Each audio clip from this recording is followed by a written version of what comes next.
Hi, everybody. How are y'all? I'm Jackie Wilson. I am with Bama Bay Oyster Farm and obviously the Shellfish Growers Climate Coalition. I'm also a fisheries ecologist at the Dauphin Sea Lab. And so Nicolette and I are here today to talk to you guys about what the coalition is and what we're doing and what we plan to do in the future. So, Nicolette? Good morning, everybody. Can everyone hear me? Everybody warm? So my name is Nicolette Mariano. I'm the CEO and aquaculture biologist for Treasure Coast Shellfish. We're located on the Atlantic, so we're just south of Orlando, and we have been a member of the coalition for about 2 years now. We joined the coalition initially to help bring awareness to the effects of climate change, not only in the shellfish aquaculture industry, but the agriculture industry as a whole. The coalition was founded 4 years ago by 7 shellfish growers with the Nature Conservancy to help move the needle on climate change. Since the coalition has grown to including more than 250 members in the United States and Canada, while most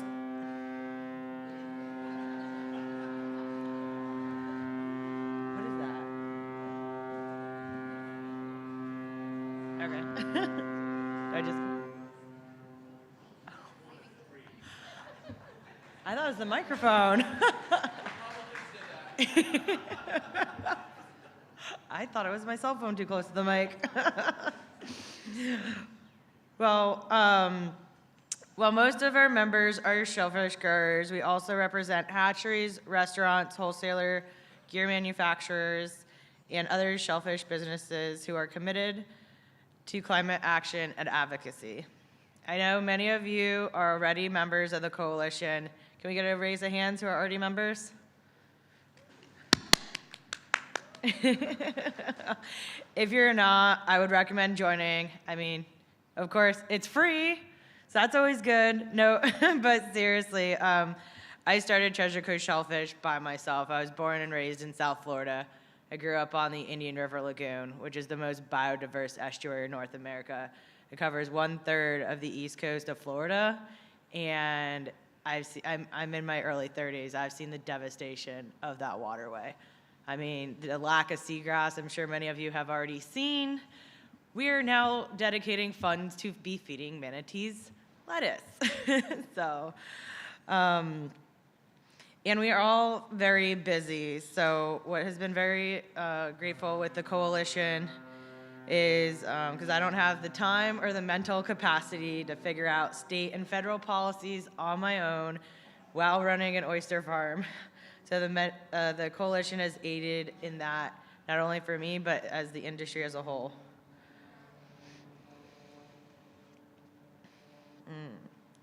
As I'm sure many of you are aware from personal experience, shellfish growers are in the forefront of the effects of this.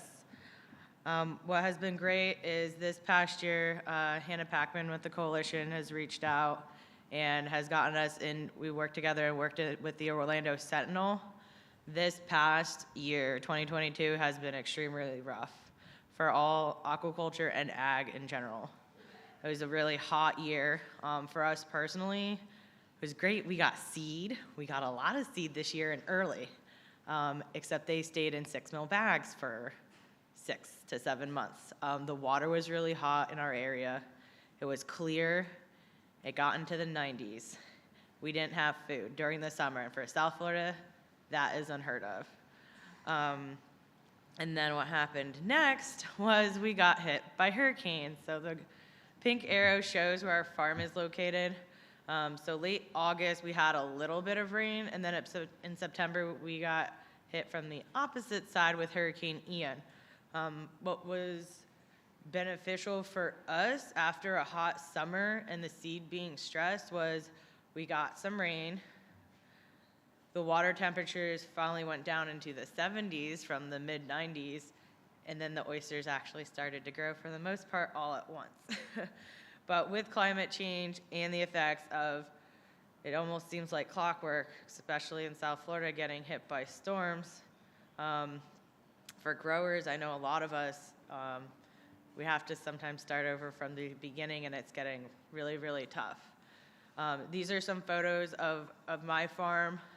As you can see from the top photo here, those cages are usually supposed to be in a nice straight line.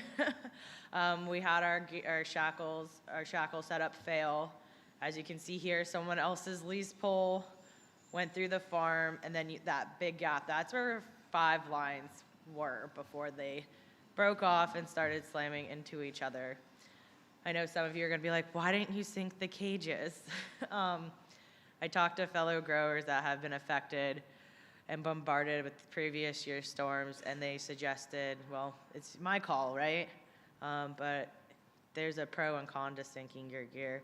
And then also, like this middle photo, even though this is by the boat ramp, you have all that debris. And just another, we also have a dock nursery set up.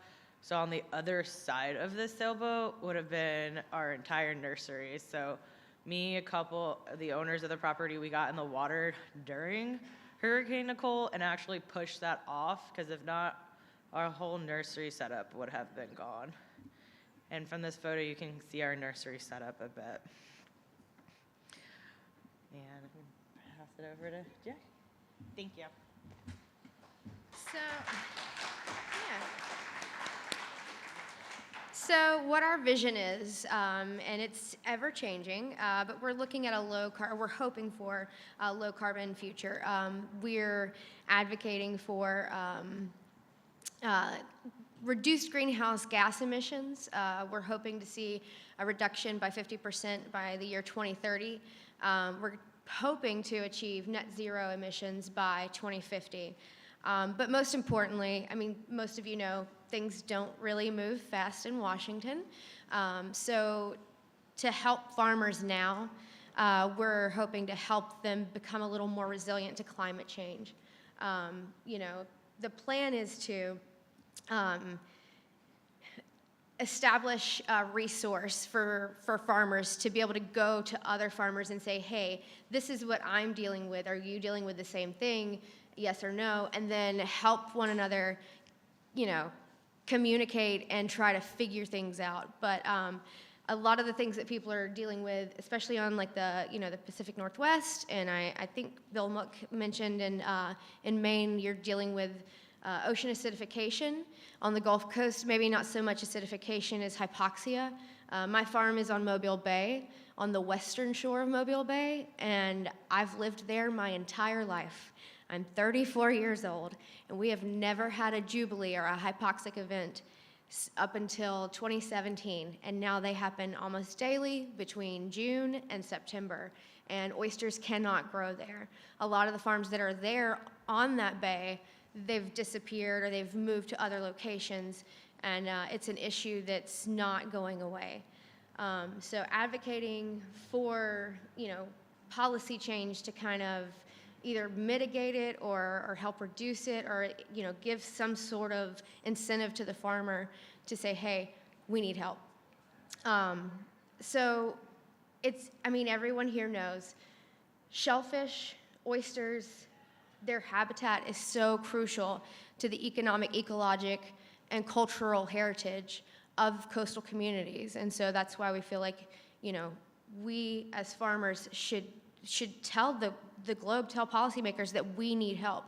This is how it's affecting me.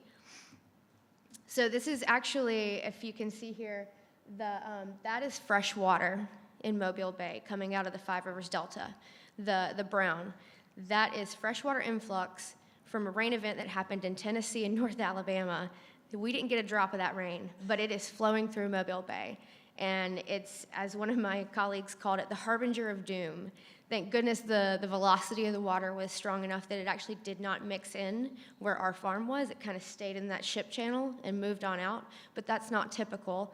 In 2017, every farmer on Mobile Bay lost everything to a catastrophic freshwater event. We had 0 PPT for 2 weeks straight. And so I think, Andy, you pretty much lost everything. At the time, I had another farm, we lost everything. So it's increased precipitation on land. The picture here to the left, to the right, That was a tropical storm that did more damage to our farm than Hurricane Sally and every other hurricane we had that year in 2020. So, increased storm intensities, increased freshwater influx, pH. So how can you help when you join the coalition? We do a virtual. We used to do in-person. I think this year we're going to try to do another in-person post-COVID, but a virtual fly-in to go and speak to policymakers, to speak to representatives about what is affecting you as a farmer and how you think they should, what bills they should support. You can be as involved or as uninvolved as you'd like. We have a vast resource of social media. So if you want to go and speak to policymakers, you can. If you don't, that's fine as well. You can just post something to your social media accounts using a hashtag, Shellfish for Climate. There's no requirement as a member, so if you sign up, you don't actually have to really do anything other than sign a pledge stating that you agree with the visions of the coalition, and that anytime we write a letter of support or thank you to a congressperson or a legislator, your farm and your name will be on that. And so in the future, we're looking to, I guess the real point of the coalition member is to share your story. We always want people to share their story. Stories are going to make the most impact. We've been doing SoundCloud campaign for a while now. You can call in, tell your story, tell how your farm is being impacted, and we'll hopefully try to get someone out there in your area who represents your state to come and see exactly what it is that you're dealing with. Another helpful tool, we're trying to get a curriculum for climate and shellfish up and going for K through 12. This picture is actually students from the University of South Alabama. For the past 7 years, we've had these students come out to the farm, and it's really cool to see, kids from the Midwest who have never actually seen a large body of water, get in the water, put their hands on something, see it's tangible and they're, right in front of them, and you can just see like the light bulbs going off, and things are connecting, and it gives them a reason to care. So connectivity between the coastline and people, that's pretty important, so we're moving towards that. If you have any more questions or if you want to join us, I will be at the booth back here in the expo area, or you can contact Sally McGee. She's the executive director. She was supposed to be here today. She's not feeling well, but she says hello, and Hannah Packman, who's also with the coalition. This is their contact information, and we have the QR code, so if you want to join, you can just scan that. And yeah.